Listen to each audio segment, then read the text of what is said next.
everyone, Nut Free Mama here. Today I'm going to show you how to make a Wowbutter Butterscotch bars. Okay, let's start off with the ingredients. First you need 1/2 cup of butter softened, which is 1 stick. Then you need 1/2 cup of granulated sugar, 1/2 cup of brown sugar packed, which I have right here. Then you're going to need 1/2 cup of wow butter. And then you also need 1/4 cup of wow butter for the frosting. 1 large egg, 1 teaspoon of vanilla extract, 1 cup of all-purpose flour. Then you also need a teaspoon of baking soda, 1/4 teaspoon of salt, 1/2 cup of quick cooking oats, 6 ounces or 1 cup of butterscotch baking chips, 1 cup of confectioner sugar, and then 4 tablespoons of milk, which I do not have out yet. So let's go ahead and preheat our oven to 350, and you're going to butter a 9x13 baking dish so it doesn't stick. So next we are going to cream together our 2 sugars and our butter with an electric mixer. Sorry about that. You also want to add in your 1/2 cup of wow butter. So now we are going to cream all of this together.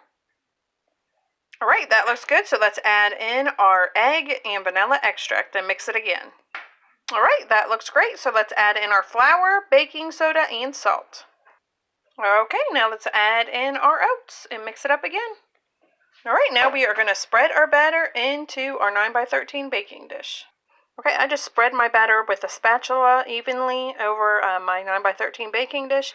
Then we are just going to pour our butterscotch chips over top of that. Alright, let's go ahead and get that in the oven for 20 to 25 minutes.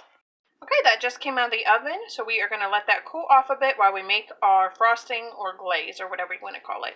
So go ahead and take your 1/4 cup of wow butter, and we are going to add our 1 cup of powdered sugar to that and 4 tablespoons of milk.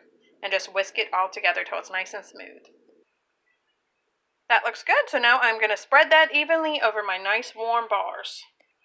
Alright, that's nice and evenly spread. These smell so good, but you want to wait and cut them when they cool off.